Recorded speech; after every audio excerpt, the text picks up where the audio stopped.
First ever factory outlet Mukunda jewellers ఇప్పుడు చందానగర్ లో April 19న గొప్ప ప్రారంభం.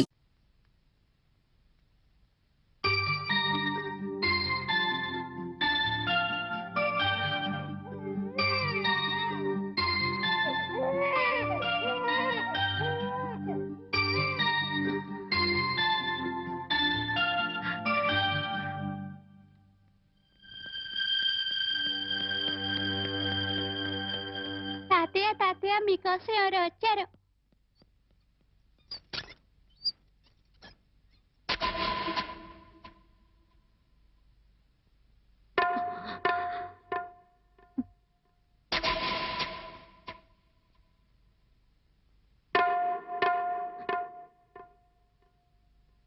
ఎవరమ్మా నువ్వు?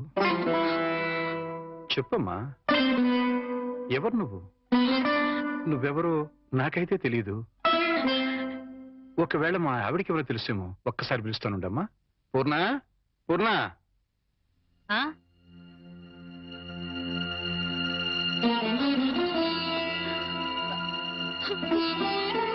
ఎవరమ్మా నువ్వు అంటే సమాధానం చెప్పడం లేదు. ఈవిడి గారు ఎవరో నీకెవరో తెలుసా? నాకు తెలీదండి. ఎప్పుడూ చూసిన గుర్తు కూడా లేదు.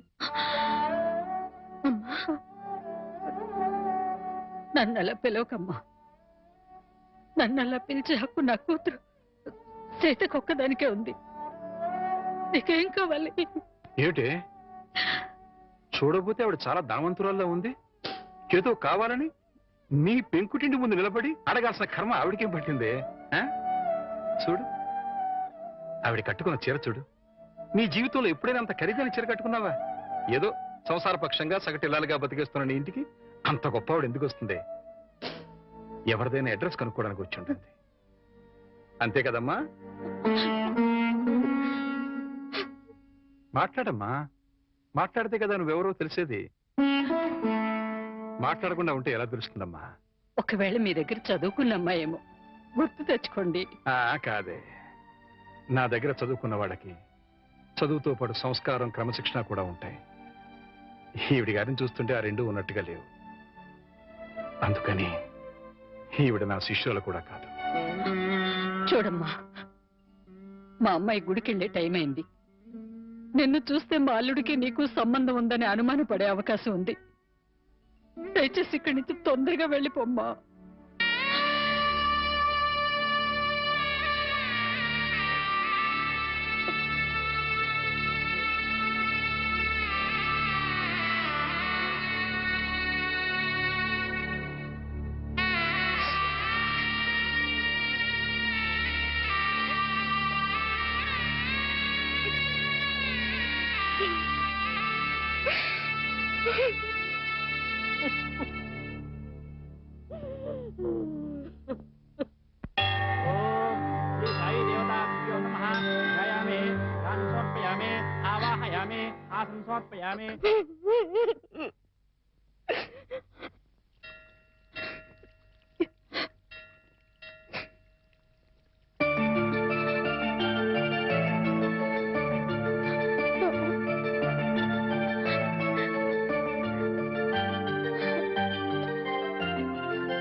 ఏంటి ఇక్కడికి తగలబడ్డావు?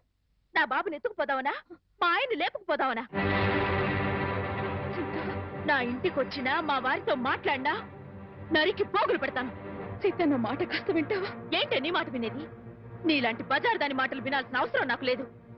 ఏ మొహం పెట్టుకుని ఈ ఊరికొచ్చావే? సిగ్గులేని జన్మ, ఎందులో పడి చావాల్సింది.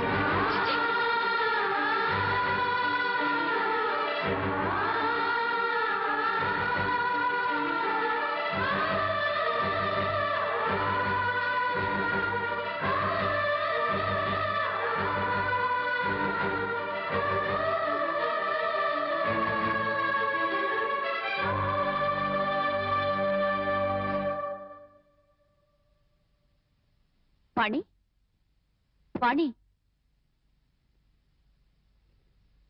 నువ్వు మా ఇంట్లో ఉన్నావని తెలిసి మీ అమ్మ నాన్న వచ్చారు. లోపలికి రమ్మని ఎంత పిలిచినా రావట్లేదు. నీతో మాట్లాడి వెళ్తామని బయటే నుంచున్నారు. నువ్వు వెళ్ళి మాట్లాడిరా.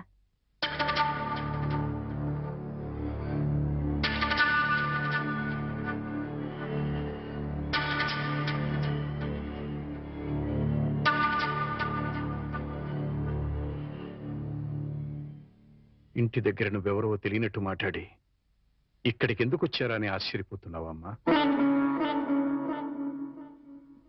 అక్కడ నువ్వు ఎక్కువసేపు ఉంటే అల్లుడు నిన్ను చూస్తాడని పంపించేశావు.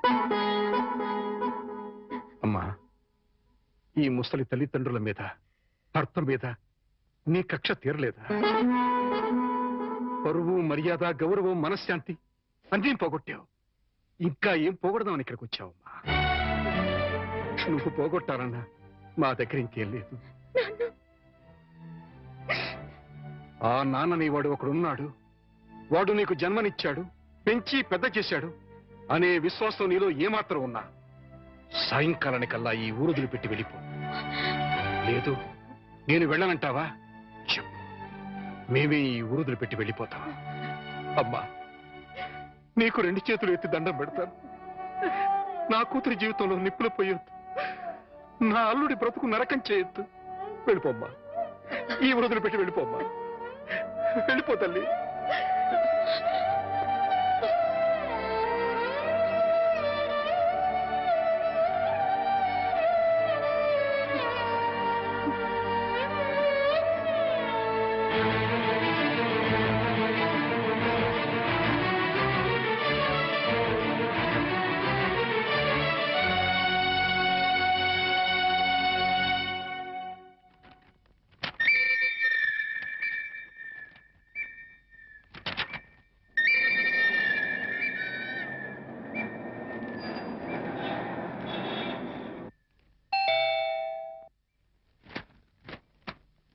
ఎవరు? ఏంటి, బాణి వచ్చిందా? వచ్చింది. ఏ మొహం పెట్టుకుని తిరిగి వచ్చావని చెడామడ తిట్టి పారేశాను. అంతేకాదు, ఏం మహాతల్లి మా ఆయన లేపుకుపోదామని వచ్చావా అని అడగాల్సిన 4 మాటలు అడిగి దులిపి పారేశాను. సరే సరే, అసలు ఎందుకు వచ్చిందో అడిగావా? ఆవిడ గారు ఎందుకొస్తే మాత్రం నాకెందుకని అడగలేదు. నీకు బుద్ధుందా? ఎన్నేళ్ల తర్వాత వచ్చిందంటే పాపం ఏదో కష్టం ఉంటే వచ్చుంటుంది. ఎందుకు వచ్చిందో, ఏ పని మీద వచ్చిందో కనుక్కోకుండా పంపించేస్తావా? ఇది మరీ బాగుంది. మధ్య నా మీద వస్తారేమిటి? సరే, బాణి వచ్చిన విషయం నాకెందుకు చెప్పలేదు? నేనే చెప్పొద్దన్నాను బాబు. అది మళ్ళీ నీ కంటపడితే గతం నీకు గుర్తుకొస్తుందని, ప్రశాంతంగా ఉన్న నీ మనసు మళ్ళీ పాడైపోతుందని నేనే చెప్పొద్దన్నానయ్యా. మామయ్య, పోనీ వాణి ఎక్కడుందో తెలుసా? మా ఇంట్లో ఉంది. ఇంతకు మునిపే మా ఇంటికి వచ్చింది. ఎప్పుడు కళకళలాడుతుండే ఆ మొహంలో కళాకాంతులు లేవు. మనసులో పశ్చాత్తాపం, మాటలో పశ్చాత్తాపం, ముఖంలో పశ్చాత్తాపం. తను చేసిన తప్పును తలుచుకుని కుళ్ళి కుళ్ళి ఏడుస్తోంది. నీతో ఒక్క మాట చెప్పినమని నన్ను పంపించిందయ్యా. ఇంకో అరగంటలో ట్రైన్కి వెళ్ళిపోతున్నాను అంకుల్. శాశ్వతంగా వెళ్ళిపోతున్నాను. ఇంకెప్పుడు ఎవరికి కనిపించను. ఒక్కసారి ఆయనతో మాట్లాడాలి, తీసుకురావు అని ఆ బిడ్డ దీనంగా అడుగుతుంటే కడుపు తరుక్కుపోయిందయ్యా. చేతకాక చిన్న పిల్లల్ని ఏడ్చేశాను. రామారావు, వాణ్ణి తను పోగొట్టుకున్న స్థానాన్ని సంపాదించుకోవాలని అనుకోవటం లేదు. తనకు ఆశ కూడా లేదు. కేవలం నిన్ను కలుసుకోవాలని, మాట్లాడాలని తపన. మళ్ళీ జీవితంలో అవకాశం వస్తుందో రాదోనన్న ఆరాటం. అమ్మను కానీ, నాన్నను కానీ, కనీసం తన కన్న బిడ్డను కానీ చూడాలనుకోవటం లేదు. కేవలం నిన్ను చూడాలనుకుంటుంది, నీతో మాట్లాడాలనుకుంటుందయ్యా. ఆలోచించుకునే వ్యవధి లేదు రామారావు. అమ్మాయి వెళ్ళిపోవడానికి టైం అయిపోతుంది. నువ్వు తనను క్షమించినా క్షమించకపోయినా పర్వాలేదయ్యా. ఆ అమ్మాయి క్షమించమని నిన్ను ఒక్కసారి అడగడానికి అవకాశం ఇవ్వు రామారావు. Please please. సీత, నేను వాణితో మాట్లాడుస్తాను. ఆగండి ఒక్క నిమిషం.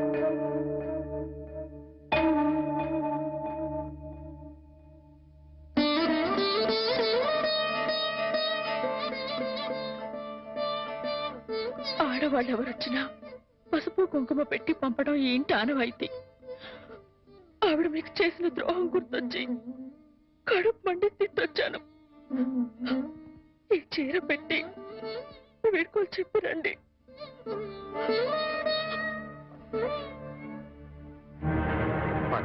వాణి ఎక్కడ?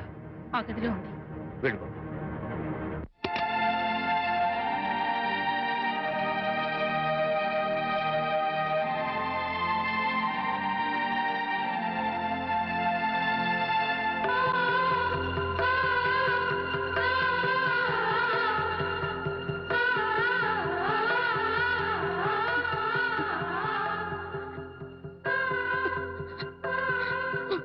వాణి బాగున్నావా?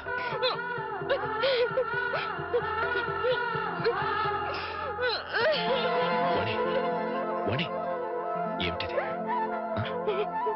ఇలా కూర్చో.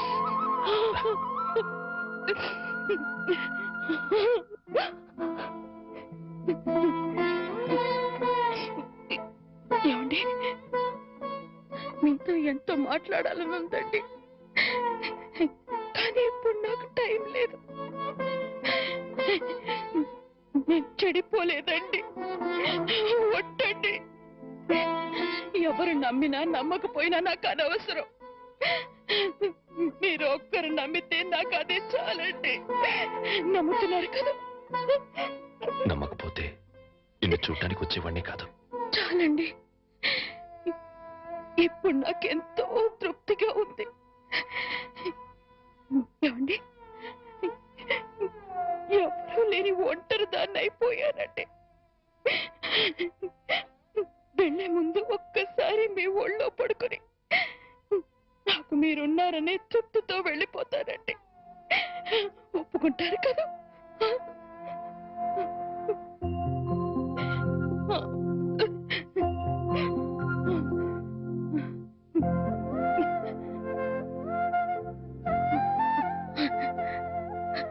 వాణి ఇంటికి వెళ్దాం పద.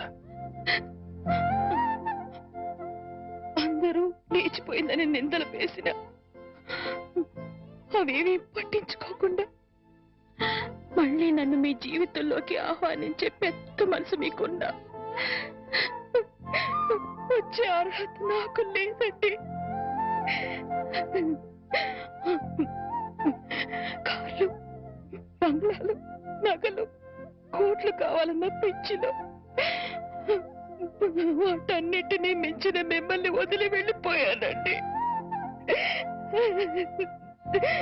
నా జీవితాన్ని నేనే నాశనం చేసుకుంటాను.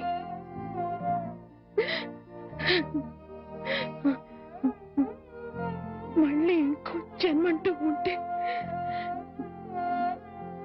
మీ భారీగానే పుడతానండి.